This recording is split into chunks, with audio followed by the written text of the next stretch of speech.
یہ دیکھیے بارش مسلسل صبح سے ہو رہی ہے اور آپ کو پورے لان میں ایک قطرہ بھی پانی نظر نہیں آئے گا، اور یہ صرف پکنک کا کمال ہے۔ بہت سارا پانی سال کے اندر ابزار ہو رہا ہے، اور جو فالتو پانی ہوتا ہے وہ ڈرین ہو رہا ہے، بالکل امیجیٹلی ڈرین ہو رہا ہے۔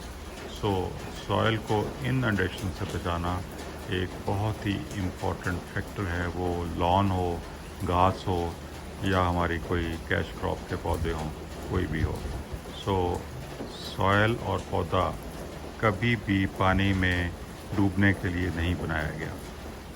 یہ اللہ تعالیٰ نے جب زمین تخلیق کی تو اونچی جگہ بنائی پودوں کے لیے، اور نیچی جگہ بنائی پانی اور پانی کے جانوروں کے لیے۔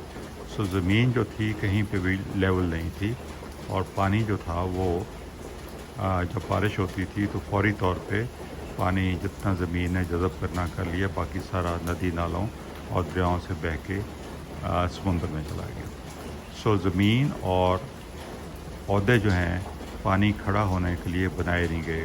کچھ ایکسیپشنس ہیں کہ چاول کا پودا جو ہے وہ سروائیو کر جاتا ہے، یہ آئیڈیل کنڈیشن نہیں ہوتی اس کی، لیکن وہ اس نے اپنے آپ کو اڈاپٹ کر لیا اس کنڈیشن میں کہ مونسون کی بارشیں ہوں گی اور یہاں پہ پانی کھڑا ہوگا، اور میں نے یہاں پہ سروائیو کرنا ہے ان بارشوں کے کھڑے پانی میں، اور اس کے لیے اس کو بہت ساری انرجی اپنی جو ہے اپنے سروائیول کے لیے لگانی پڑتی ہے۔